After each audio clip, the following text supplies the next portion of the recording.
We want to check in and see how the grapes are looking in Oklahoma. Joining us now is Eric Stafne, our Extension fruit specialist. And Eric, we were out here a few months ago, shortly after that really powerful freeze in February. How's the crop looking out here?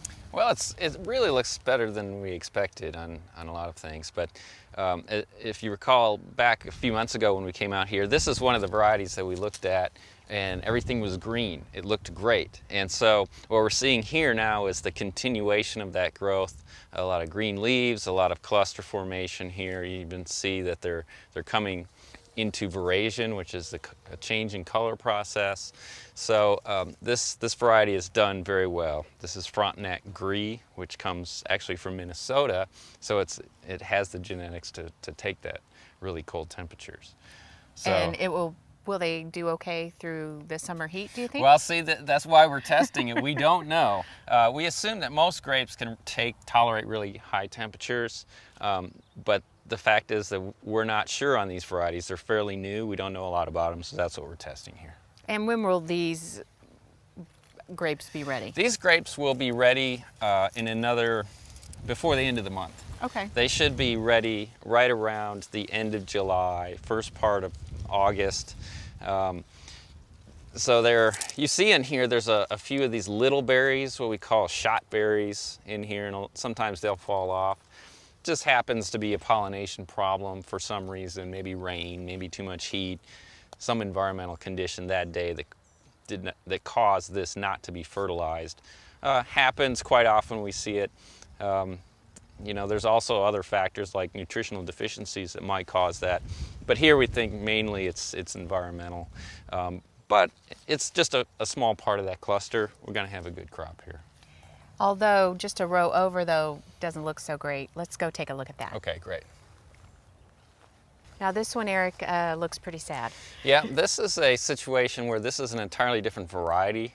Here, the one we looked at before was a hybrid, interspecific hybrid grape. This is a vinifera, Vitis vinifera grape, European grape. So it's not well adapted to our region. This variety is Lemberger. And it does have some cold hardy characteristics, but as you can see, the freeze really did a number here.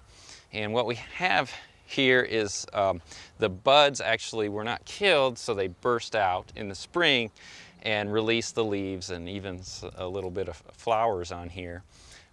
But because of the damage to the vascular system here, it couldn't sustain this, and so it just kind of crashed on itself, and it's probably the entire vine is dead. So you'll just have to replant here. We'll have to replant this particular vine. But strangely enough, you know, the two vines down, it's not dead. So the same variety. Same variety.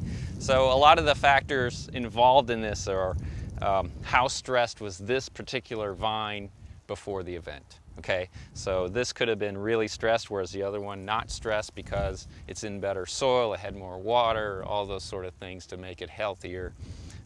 We just don't, you know, sometimes it's just a mystery as to why one thing happens and another doesn't.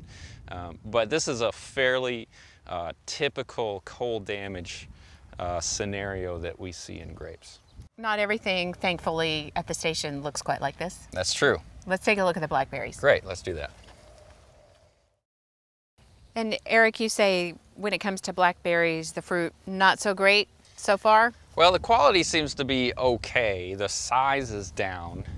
The amount of fruit is down because of the cold damage. We did have some canes that were damaged. We've cut them all out.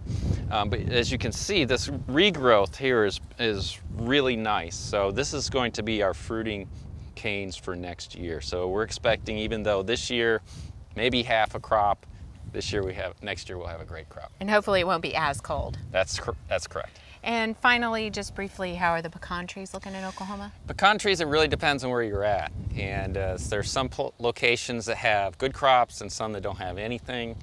And so I've seen a lot of variability. Seems like the northeast part of the state is where they have the real problems because it got the coldest there.